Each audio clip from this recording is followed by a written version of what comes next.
On today's show, yet another big week for the Cavs as they've got two matchups with the Hawks and a rematch with the Boston Celtics at Rocket Mortgage Fieldhouse on Sunday. I've got Brad Rowland and John Karalis to talk about the Hawks and Celtics straight ahead right here on today's edition of Locked On Cavs.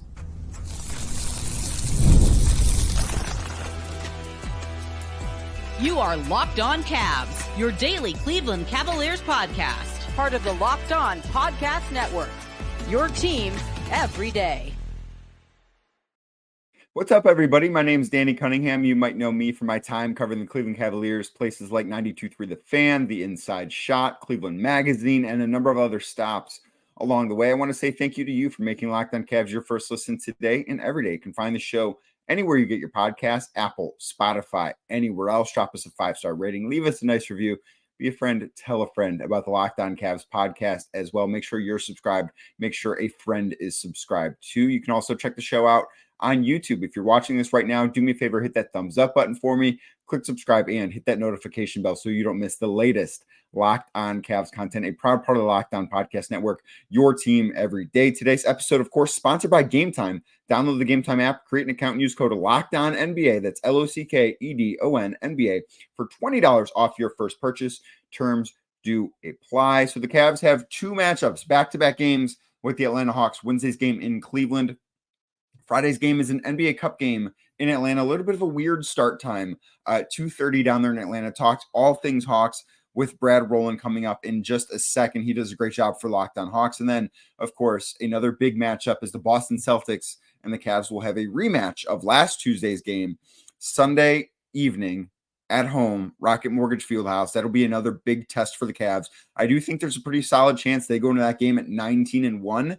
And I think that would be a real opportunity for them to make a statement that they're not just beating bad teams. The Hawks are a mediocre team. They should win those games. We'll see if they do, but they should win those games. Then that game against Boston, there are going to be a lot of eyes on that one Sunday at 6 o'clock. So I had a great chat with Brad, had a great chat with John. So if you want to learn more about those teams, check out Locked On Hawks when you're done. Check out Locked On Celtics when you're done. Whatever you want to do, but make those guys your second listen today. But without anything more from me, here's my conversation with Brad Rowland. Joined now by the host of Locked On Hawks, Brad Rowland, as the Cavs will take on the Atlanta Hawks, not once, but twice this week. Matchups Wednesday and an in-season tournament, or NBA Cup, I guess I should say is what it's called now. Matchup on Friday down in Atlanta. Brad, thanks so much for doing this. What's been going on with the Hawks so far this year? Yeah, it's my pleasure. Certainly not been the most fun start to the Hawks season, but also not terribly off of expectations either. This is the team that was probably, projected to win. It's somewhere in the mid-30s by most people, and they're kind of on pace for that so far. It's kind of been what you'd expect. It hasn't necessarily been the way that you expected so far. The offense has been a little bit worse than projected. The defense has been a little bit better than projected. They've had some injury stuff, as most teams have by now, but yeah, they're plucky, I would say. They're like in that play-in mix that they've lived in the last couple of years, and that's kind of what you expect it to be. What do you think has led to the offense maybe not being what many people would think it would be, considering Trae Young is the head of the snake in that unit? And what do you think is just not going right there?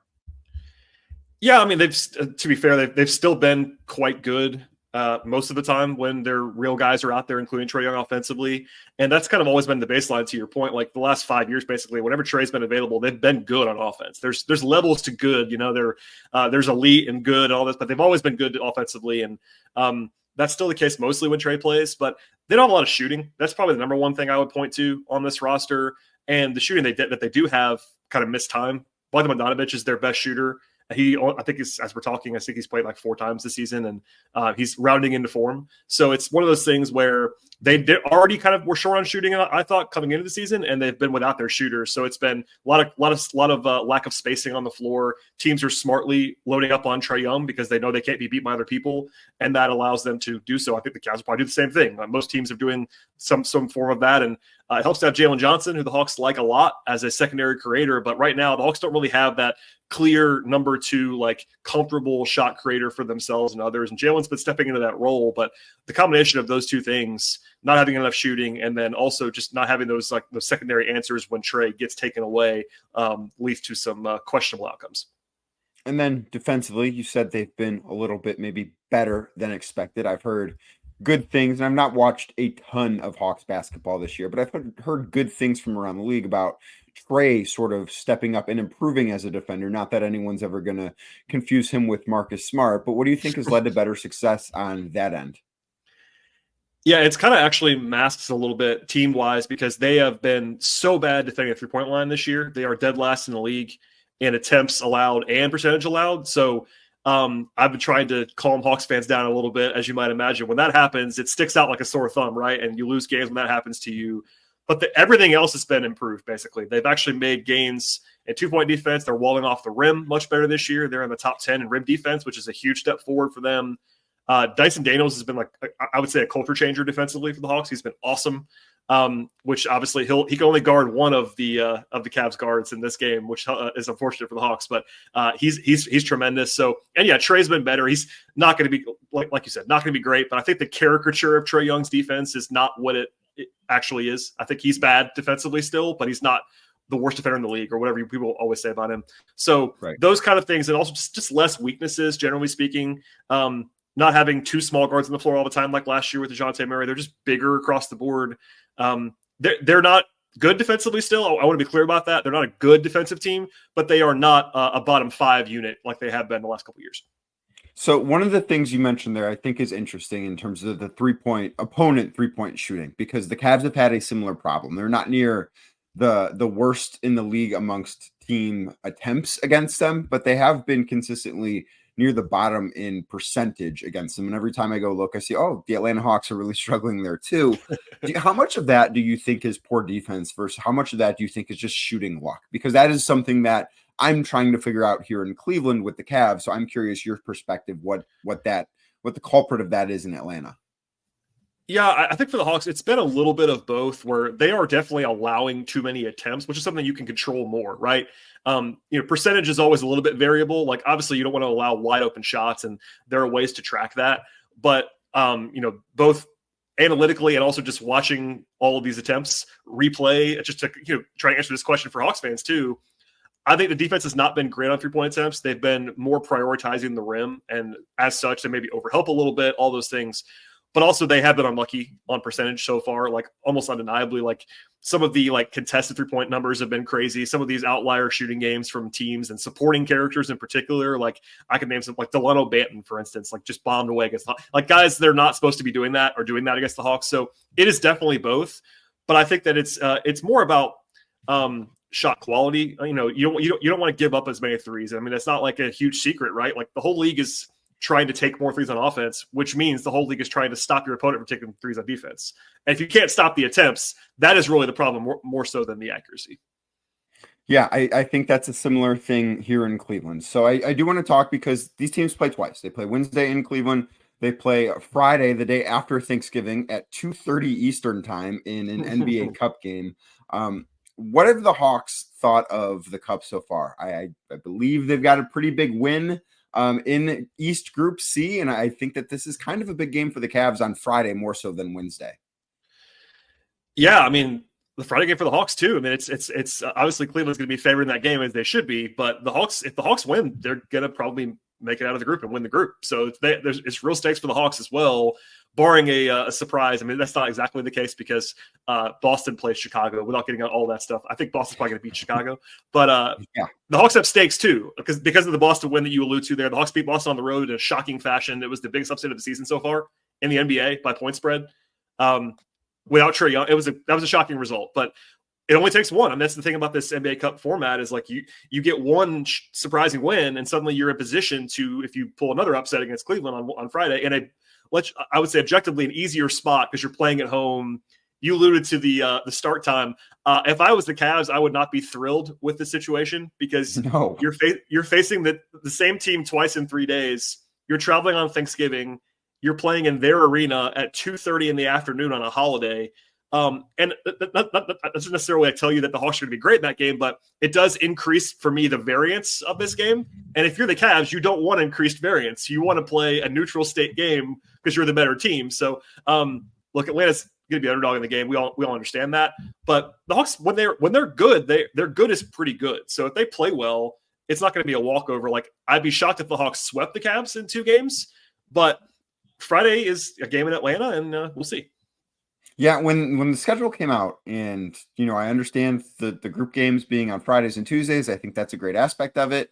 But a 2:30 start time, I that was an eyebrow raiser. I don't know that I necessarily quite fully understand why that is the day after Thanksgiving. I think the Cavs, I think probably the Hawks too. I know you alluded to the variance being increased, but I would imagine the players on the Hawks would prefer that this be a 7:30, even 8 o'clock tip time down there in Atlanta. So I do want to ask you one thing about the Cavs. It's the thing that I've been asking lately because the Cavs have been such a good team so far this season. But Brad, do you think that this Cavs team, from what you have seen, what you have read, what you've consumed about them, maybe Locked On Cavs, I don't know. Do you believe that they're a team that can win the NBA Finals this June? First, I am a Locked On Cavs listener, and I have lots of Cavs fans friends. I will name one of them. Big Chris Manning guy, big Martin Rickman guy. I have all kinds of Cavs fans friends. So, and you do a great job, Danny. But it's one of those things where if you asked me if the Cavs were a contender 6 weeks ago, I would have said no. Not that they were going to be bad. Like, they're going to be good, obviously. But I think, honestly, I'm not a big changer process after 20 game, whatever got. But like when you do this over this sample size, when you're a double-digit net rating team and you play this well, even the loss they took to Boston, they played well in the game. They were competitive in a spot where that's a tough spot for them. Like, I think the answer has to be yes. I mean, I don't know if I picked them. I wouldn't pick them to win the championship, but certainly they are a contender right now in a way that you can't fake that. That's kind of a simple way that I put it. You can't have a hard time believing that you can fake this kind of run over a quarter of the season, especially because this, I'm sure, early in the year, actually, it might sound crazy to people, but early in the year is more predictive than late in the year in the NBA because everybody's generally at full strength. They have their legs, all those things. And, the Cavs are maybe not going to win 75 games this year like they're on pace to right now. But Probably not. I think the simple answer is, yeah, I mean, you have to be respectful of what they've done so far. And I would say they certainly have a chance to win the championship now. And I would say a bigger chance for sure than they had coming in.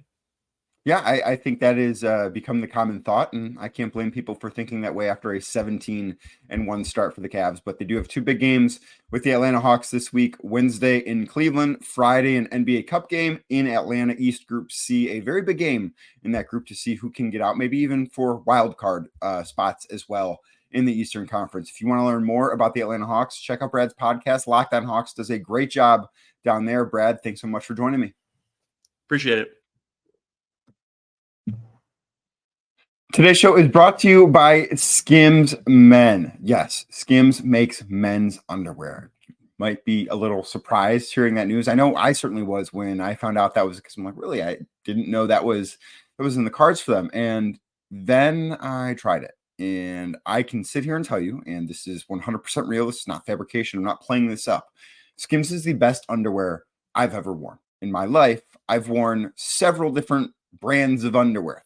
I've been alive for over 30 years. I've worn a lot of different kinds of underwear in terms of brands. Now, I got my style I stick with, but I've worn a lot of different brands, and Skims has been the best. Like, there's zero competition at this point. I have been blown away by just how great Skims for Men has been. They've got several different styles. If you're a cotton boxer brief guy, they've got that. If you're a stretch boxer brief guy, like I am, I like to kind of feel that workout type of fit in my underwear. Skims has you covered. Skims for Men makes great underwear. It's better than you think it's going to be. Trust me. Give it a try. You're going to be just absolutely thrilled. You're going to have the best underwear experience of your life. I have, and I think that you will too. So what you need to do is shop Skims Men's at skims.com/LockedOnNBA. That's SKIMS.com/LockedOnNBA, LOCKEDON NBA. Let them know we sent you to. After you place your order, select podcast in the survey and select our show that's Locked On NBA in the drop-down menu that follows. And if you're looking for the perfect gifts for the whole family, Skims just launched their biggest holiday shop ever, also available at skims.com/LockedOnNBA. Again, that's SKIMS.com/LockedOnNBA, LOCKEDON NBA. Go there and you'll be happier with your underwear experience with Skims Men. And now we welcome back John Karalis to the show. Of course, John was on last week's Whip Around with the Cavs and Celtics playing in an NBA Cup game in Boston last Tuesday night. Now the Celtics come to Cleveland this Sunday for a rematch of that game with not quite as high of stakes, although the NBA belt might be on the line, as you can see up in the top corner of the screen if you're watching on YouTube. The Celtics have been right there with the Cavs as one of the best teams in basketball. I want to talk a little bit with John about what we learned from that first game and also what to expect this upcoming week. Maybe somebody returning for Boston, we'll see. But John, what did you take away from that first game we saw between the Cavs and the Celtics last Tuesday? So is it possible for me to say nothing? I'm not taking anything away. That's fine. Game, yes, because it was a really good game, and obviously Celtics won.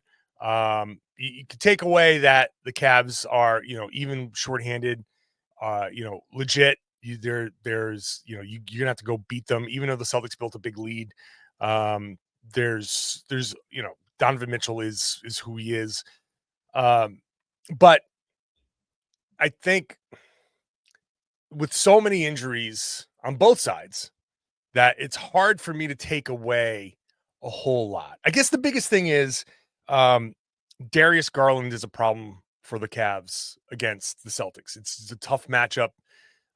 He, as great as he had been playing, as soon as he faces the Celtics, they pick on him. It throws his entire game off. And I think because of that, the Cavs went into like heavy ISO. Like that game was more of the Cavs Celtics from the playoffs than it was Cavs from earlier this season testing themselves against the Celtics. So it's almost like two takeaways at the same time. Like, one, if that's how it's going to be with the Cavs against Boston, then Darius Garland's going to be a major problem, and the Celtics are just going to pick on him. But also, one of the takeaways I had after the game was like, this is a lesson for the Cavs. Like, you got away from what had been working so much the beginning of the season. You kind of went back to some old habits, and that's like a real tough lesson to learn. Of like, you revert back to the other stuff, and you're going to have the same old problem. So that's why I say nothing to take away, because I don't know that the lessons from game one here will carry over, because the Cavs have played so differently prior to that Celtics game, and I haven't seen them since, but I assume they've played better since. So I expect Sunday to be a different kind of Cavs performance. I expect future games to be a different kind of Cavs performance. So my analysis of that first game is what it is, but carryover on the Celtics are going to certainly try to pick on Garland as often as possible. If that carries over, that's a problem for Cleveland. But if they get back to some of the other stuff that they had been doing, then we're in for a much different game. So I can't say, oh, well, that game one told us to do blah, blah, blah, and the Celtics will be fine. Right. I do think the thing that I took away from that game is that I really want to see these two teams at full strength play each other, because obviously Kristaps Porzingis has not played all season for Boston. And the Cavs in that game were without four of their rotation players in Karis LeVert, in Dean Wade, Max Strus, and Isaac Okoro. None of those guys played. So I want to see what these teams do look like historically. That, right. Yes. Yeah. I've heard Max Strus has had a good game against Boston once or twice in his career. I've heard that. I'm not positive, but I've heard that. Karis LeVert has killed Boston. Dean Wade had that one game against Boston. So there's like, when you talk about not taking away anything, I'm like, man, those there's like a couple of historical Celtics killer and one guy trying to like get into the club. So it's hard to be like taking away a ton from that. Right. And if anything, I do think that's a little bit of an encouraging thing for the Cavs and Cavs fans, is that they did. And I realize that there are things Boston will have when Kristaps Porzingis is back on the floor that they don't have right now. And it's going to make them, I think, a much better team. But I do think the Cavs fans can look at that game and say, you know what? That team was right there, despite Boston shooting 53% from three, which I do think partially is because of how the Cavs are defending. Mm-hmm. Part of it is because Boston's just a good shooting team. But also without four role players that are significant. We're not talking about end of the bench guys that are banged up. We're talking about like rotation players. I think it can be encouraging that they are close. I don't know that they're at Boston's level quite yet, but I also think that this is a game played in November. They're playing another game on December 1st. And what these two teams look like for a potential meeting in May, I think it's going to be really, really interesting. Where do you think, aside from the Porzingis aspect of things, where do you think Boston has the most ground to gain between now and May in terms of how they develop as a team? I think better balance in the offense. And Porzingis will be a part of that because, first of all, he posts up a lot. And so they can get it to him in the post, and there'll be a little bit more of a variety in the offense. I've started to see a little bit of it. They beat the Wizards in the fourth quarter by going inside a lot more. I just would love to see a little more variety out of the Celtics. So it's not just 3 points. We know why they do it. They're good at it. The line for them, I think this maybe the entire regular season for them is going to be trying to figure out what that line is between hunting 3-pointers and generating good 3-pointers, which is generating the good ones is drive, kick, swing, get into the post, draw people, kick it out, multiple passes, good ball movement. Hunting 3-pointers is, hey, here's the first good look. You're a good shooter. That good look is good enough for you. You could probably hit that. And they could sit there and freeze the video and be like, see, do you not want Jason Tatum taking this shot? Like, yeah, in a vacuum, that's that's fine. But how you get there, make the defense work, make them make mistakes, make them switch, make them forget who's switching, that kind of stuff is what I want to see a better balance of. So it is a work in progress. They are, as I've been saying, testing the limits of high volume 3-point shooting. They might be at the high end of that. And there's always going to be, when you push somewhere, there's got to be a pull. And I'm waiting to see what the pull is for them. And they might need Porzingis back to figure out what that pull is. This just might be, this is how we're playing until Kristaps comes back. So we have a better sense of our rotation. So, and then, defensively, I think better perimeter defense. And again, with Porzingis back there, instead of, Xavier Tillman or Luke Cornett or Nemish Queta, instead of those guys, there might be a little bit more fear, when somebody turns the corner and sees Kristaps Porzingis. So I expect Porzingis to come shore up a lot, but we'll see where they find those lines. Yeah, if Porzingis is on the floor, I'm not sure that the Cavs are going to be able to just spam pick and roll involving the center the way they could when Boston tried to hide Queta on Craig Porter Jr. in that third quarter, which I thought led to a big part of why the Cavs came back, is because they just put that guy in the action every single time. Man. And their points per possession was off the chart. Oh, it's horrible. It was, I couldn't believe that Boston kept him on the floor as long as they did. But speaking of that spot, because I think the Porzingis injury timeline isn't something that's very well known. I don't know how well you know it, but when are you expecting to see him back on the floor for the Celtics? It could be once this calendar flips to December, we're in when is Porzingis coming back mode. It may be, I think this first week, probably not the Cavs game, but somewhere in that first week in December is not out of the question. After that, we're getting into potential NBA Cup knockout games, and the schedule maybe eases up a little bit. They might do it then. They might wait until, because the Celtics, the Cavs game will be part of a 6-game in 9-night stretch. 5 games in 7 nights that whole week. They play Sunday, Monday, Wednesday, Thursday, Friday. Friday, Saturday. So they only have Tuesday and Thursday off that week. So it's going to be tough. Maybe they bring him back if he's ready to help ease some of that burden, or maybe they're like, this is too hectic. We're just going to get through it, however we get through it, and after that we'll start to ease him back. But the first couple of weeks of December are absolutely not out of the question. If it takes longer, like I always expected him to be back around Christmas anyway, but he's coming back sooner than that. He's been progressing great ever since media day. They've been saying he's basically, without saying it, that he's ahead of schedule, because they don't want to say he's ahead of schedule, but they've been saying it in every other way they could. So I expect him back fairly soon. Well, we will see when he's back on the floor. It doesn't sound like it's going to be on Sunday, but by the time the next time the Cavs and the Celtics play, maybe Kristaps Porzingis will be playing for Boston. If you want to learn more about the Celtics and all the great work John does, check out Locked On Celtics. He's got you covered there if you want to learn about the Cavs. I think chief competition in the Eastern Conference, it is very fair to say. John, thanks so much for doing this. Got it. My pleasure, man.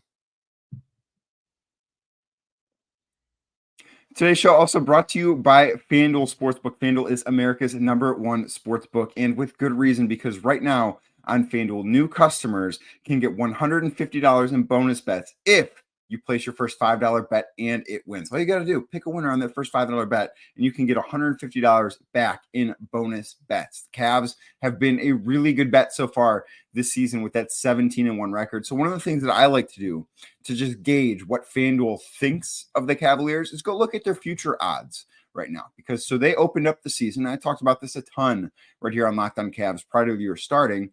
Their win total was 48.5 before the season. It's steadily gone up and up and up and up. And as I record this Monday morning, FanDuel has the Cavs win total at 58.5 wins. They think the Cavs are going to win 58 games. I think it might even be a little bit higher.